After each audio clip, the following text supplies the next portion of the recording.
Continuando siempre con el estudio de la hemoglobina. Bueno, como dice aquí, la hemoglobina saturada con oxígeno es de color rojo brillante, mientras que la hemoglobina que ha perdido una o más moléculas de oxígeno, llamada desoxihemoglobina, tiene un color más oscuro. Cuando ha perdido la mayor parte de oxígeno, adopta un tono morado oscuro. A medida que la sangre atraviesa los tejidos, cede el oxígeno y el porcentaje de saturación de oxígeno disminuye. Por esta razón, la sangre venosa es más oscura que la arterial. Cuando la cantidad de desoxihemoglobina supera los 5 gramos por decilitro, la piel y las membranas mucosas adoptan una coloración azulada, un proceso conocido como cianosis. Ahí está el concepto, ¿no? ¿Qué es la cianosis? Ahí está el concepto. Bueno,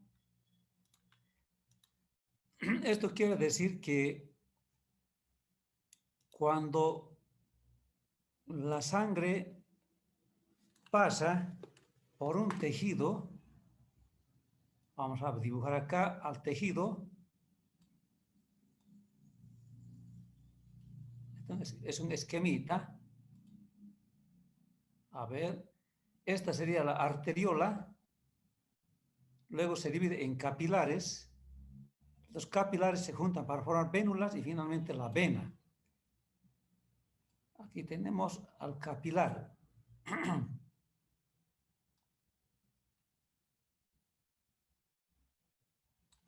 Caramba.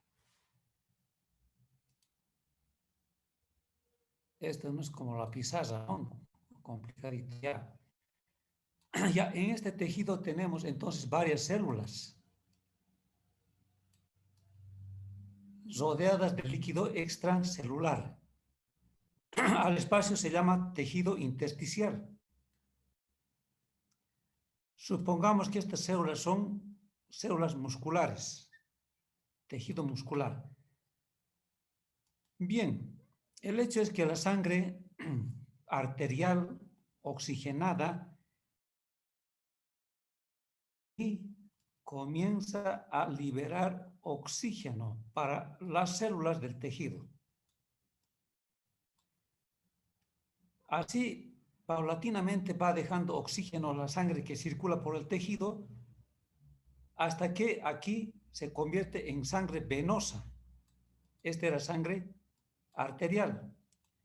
En la sangre arterial, la hemoglobina está cargada de oxígeno. La sangre está llegando de los pulmones, donde se ha oxigenado, y la hemoglobina se llama oxihemoglobina.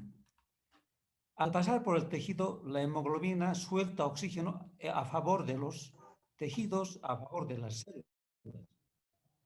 De modo que la hemoglobina, cuando termina su recorrido, cuando se convierte en sangre venosa, se llama desoxihemoglobina o también llamada hemoglobina reducida. Hemoglobina reducida. La hemoglobina cargada de oxígeno tiene un color rojo brillante, rojo escarlata. Por eso la sangre arterial tiene ese color rojo escarlata, rojo claro. Y la sangre venosa tiene color más oscuro porque la hemoglobina ha perdido gran cantidad de oxígeno. Por eso se llama desoxihemoglobina o hemoglobina reducida. Por ese motivo, el color de la sangre venosa es más oscuro porque la hemoglobina ha liberado oxígeno. Esto es lo importante. Cuando en la sangre la hemoglobina reducida o la desoxihemoglobina es mayor a 5 gramos por ciento, o también por decilitro. Ya sabemos que decir por decilitro o por ciento es lo mismo. Cuando es mayor a 5 gramos por decilitro o por ciento, llamado empieza con C, cianosis, ¿no? Cianosis quiere decir color oscuro, color azul.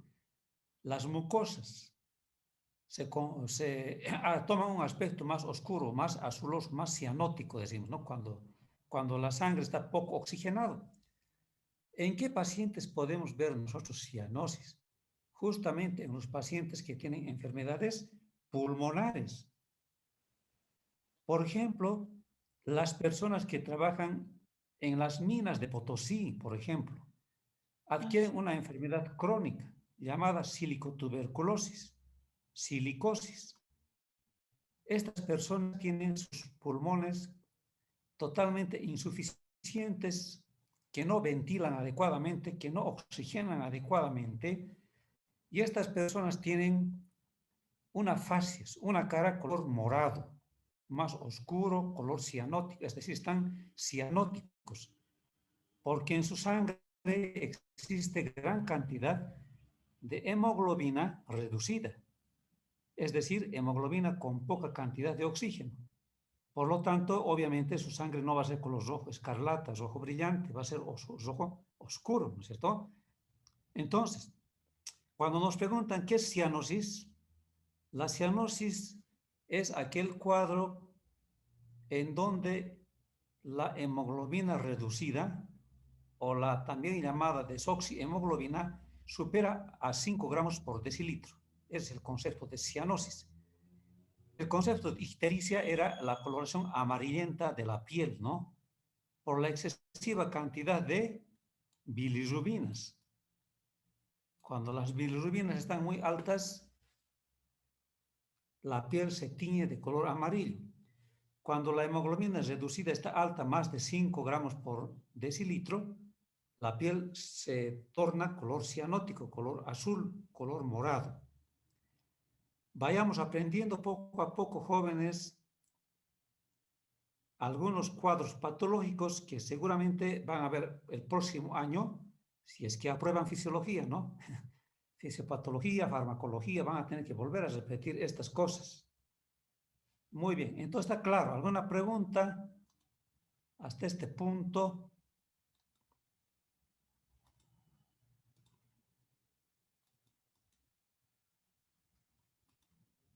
A ver, bien.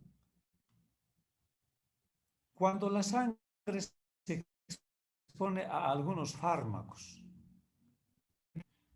el hierro ferroso, aquí está con dos, se transforma en hierro férrico, lo cual hace que la hemoglobina se transforme en metahemoglobina, de color oscuro.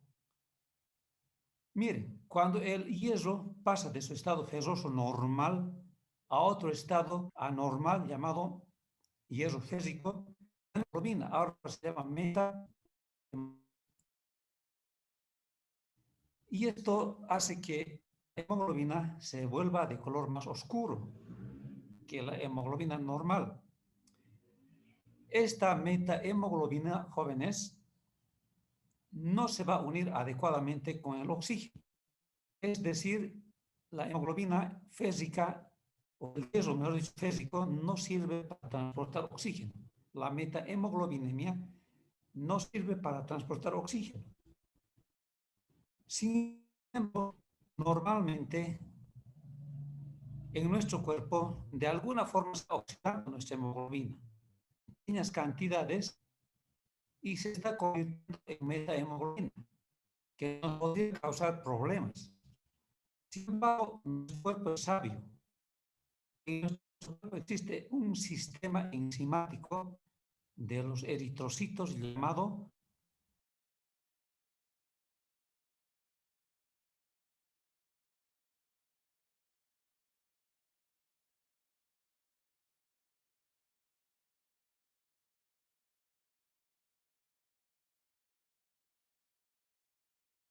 la conexión de internet. Aquí estamos, ¿no? Esto ya vimos. Nos quedamos en el sistema enzimático de los eritrocitos. Ah, ya, perfecto, perfecto. Aquí, ya. Entonces, repito, para que la hemoglobina se una al oxígeno debe tener su hierro en estado ferroso. Si el hierro está en estado férrico, va a ser un problema la unión con oxígeno. En este estado férrico, la hemoglobina ahora se llama metahemoglobina, que es de un color más oscuro. Normalmente en nuestro cuerpo se está oxidando nuestro hierro, pero felizmente tenemos una enzima llamada dinucleótido adenina metahemoglobina reductasa. Esta enzima convierte la metahemoglobina nuevamente en hemoglobina, felizmente, nos libra. Sin embargo, algunas personas tienen la desgracia congénitamente de no tener este sistema enzimático. Por lo tanto, en su organismo se va acumulando poco a poco la metahemoglobinemia. A esta enfermedad se llama metahemoglobinemia hereditaria, congénito, ¿no? Otro aspecto importante es la afinidad de la hemoglobina por el monóxido de carbono, el gas del carbón, el gas de los tóxicos, de los humos tóxicos. El monóxido de carbono se llama monoxihemoglobina de carbono, o también podemos decir carboxihemoglobina. Esta unión es mucho mayor que para el oxígeno. En estas circunstancias, el oxígeno es desplazado por el monóxido de carbono. Más o menos 20 veces más se une el oxígeno al el monóxido de carbono a la hemoglobina. Entonces, este gas es tóxico, el monóxido. Aquí tenemos a la hemoglobina. ¿Qué entendemos, jóvenes, por monóxido? ¿Qué significa la palabra mono? A ver, algún valiente. Un átomo de oxígeno. Dióxido de carbono era porque había dos, ¿qué cosas? Los oxígenos. Átomos de oxígeno. Dos oxígenos. Dos átomos de oxígeno. Y monóxido de carbono es porque tiene un solo oxígeno, monóxido de carbono. Este monóxido tiene facilidad 20 veces más que el oxígeno para unirse a la hemoglobina. 20 veces más. ¿Por qué estamos enfatizando en esto? Muchas veces sucede que alguna persona se olvida apagar el gas, la cocina o la leña y se duerme sin darse cuenta. En esa situación aumenta el gas, el monóxido de carbono, y va copando a la hemoglobina de la sangre. No le deja unir. Entonces, la persona se intoxica con monóxido de carbono, amaneciendo muerto. Muchas personas se olvidan de apagar su estufa, el fuego, su cocina, y el gas se acumula y se intoxican. Porque este monóxido de carbono, repito, tiene 20 veces más capacidad de unirse a la hemoglobina que el oxígeno. Por eso es importante, jóvenes, conocer este detalle también. Bueno, pasemos a estudiar lo que es el hierro. El hierro se requiere para formar hemoglobina. La cantidad total de hierro en nuestro cuerpo es de 4 a 6 gramos. El 65% del hierro está en la hemoglobina. Fíjense, interesante detalle. La mayor cantidad de hierro de nuestro cuerpo está en la hemoglobina. Recuerden que la porción hemo tiene protoporfirina 9 más hierro. El 4% está en la mioglobina. Es parecido a la hemoglobina, pero esta está ubicada en los músculos. Por eso hay músculos rojos, ¿no? Más rojizos por la mioglobina, ya que la porción hemo es el pigmento de la hemoglobina. El 1% está en diversos compuestos hemo. El 0,1% está combinado con la proteína transferrina del plasma. Acuérdense que las proteínas en el plasma cumplían múltiples funciones. Una de esas funciones era ser vehículos de transporte. Y aquí tenemos un ejemplo. La transferrina es una proteína del plasma que transporta hierro. Por eso dice aquí, proteína transferrina, que es una combinación del hierro que está transportando con la proteína transferrina. Y finalmente, entre el 15 y 30% de hierro está almacenado en forma de ferritina. En forma de ferritina. Bien. ¿Alguna pregunta hasta aquí? ¿Alguna duda? A ver. El hierro, cuando se absorbe en el intestino, se combina con una proteína llamada apotransferina y forma a la transferina. Es decir, el hierro para transportarse necesariamente debe estar combinada con la proteína transferina. Eso quiere decir, ¿dónde creen que hay gran cantidad de hierro, jóvenes? ¿En qué alimento? A ver. En la carne, ¿en qué parte, a ver, de los hidratos de carbono existe abundante hierro? ¿En qué víscera de nuestro cuerpo? En el hígado, doctor. Exactamente, en el hígado hay gran cantidad de hierro porque es almacén. Acuérdense que la vitamina B12 también está almacenada en el hígado. Bien, entonces ustedes se sirven asado de hígado o el famoso, ¿cómo se llama ese platito con sangre? Morcilla, ¿no? La morcilla es, ¿no? Hay otro platito también cuyo nombre es huilapari, creo que es, ¿no? Huilapari con sangre. También es rico en hierro. Una vez que uno se sirve estos alimentos ricos en hierro, el hierro llega al intestino delgado y se absorbe para su metabolismo. Ya sabemos para qué se forme hemoglobina. En donde se une a una proteína. Aquí hay otra proteína, miren, la apofesitina, para formar la ferritina, es decir, hierro de depósito. Cantidades menores se depositan en una forma insoluble llamada hemosiderina. Al disminuir el hierro plasmático, la ferritina libera hierro al plasma, pero no así la hemosiderina. Al destruirse, los glóbulos rojos sueltan hemoglobina, la cual es ingerida por los macrófagos liberando hierro, que es reutilizado o almacenado. La pérdida de hierro cada día en el hombre es 0,6 miligramos, en la mujer 1,3 miligramos. Aquí las mujeres ganan. ¿Por qué la mujer pierde más hierro? ¿Cuál es la causa? A ver. Eso es, Por su doctor. menstruación, doctor. Correcto. Porque la mujer tiene procesos.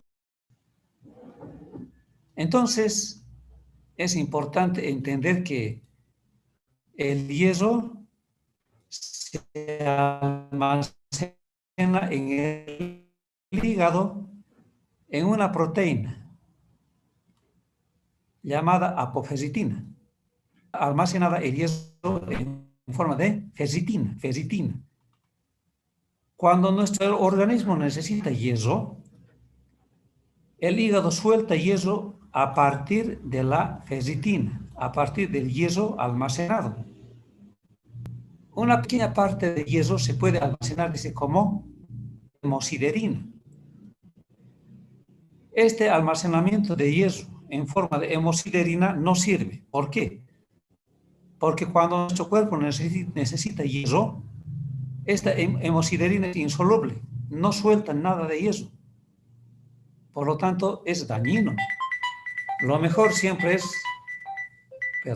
como hemosiderina. Cuando hay mucha cantidad de hemosiderina, se produce una enfermedad llamada hemosiderosis, en donde la persona tiene un aspecto de coloración extraña, color plomizo, color oscuro, por la excesiva acumulación de hemosiderina.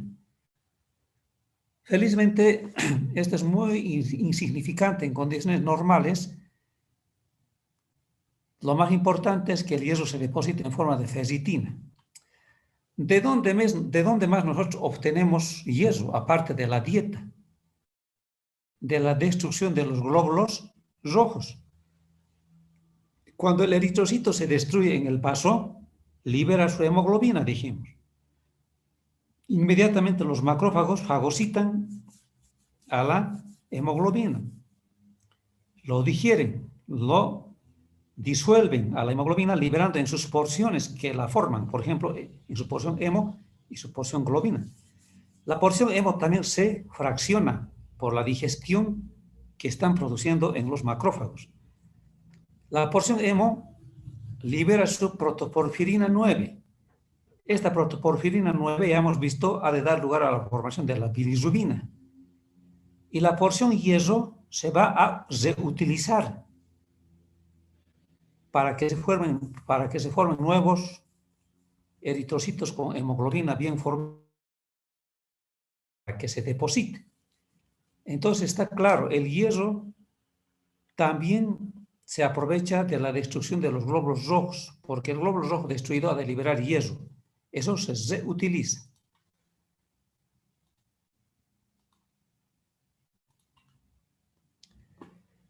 ¿Cómo se absorbe el yeso? El yeso ingerido, ya hemos dicho, se une a una proteína llamada apotransferina. Esta apotransferina, ¿de dónde llega? Del hígado, a través de la secreción biliar. Una vez que esta apotransferina llega al intestino delgado, por pinocitosis se absorbe en el epitelio intestinal y llega al plasma, y en el plasma es transportada por la proteína transferina. Quiero que tomen en cuenta que el hígado es tan especializado como laboratorio. Prácticamente aquí se elabora, se sintetiza esta hormona llamada apotransferina. Una vez que se elabora en el hígado, esta proteinita se secreta con la bilis y llega al intestino delgado. En el intestino delgado se une al yeso para transportarse hasta las porciones finales del ilion, donde se ha de absorber el yeso. La absorción de yeso es de acuerdo a nuestras necesidades. Si tenemos poco yeso en el cuerpo, se va a absorber abundantemente en el intestino. Si nuestro cuerpo está saturado de yeso, se va a absorber poco. Entonces, la reabsorción de yeso en el intestino está regulada de acuerdo a las necesidades. Cuando hay exceso de yeso en nuestro cuerpo, ¿qué es lo que pasa? 1.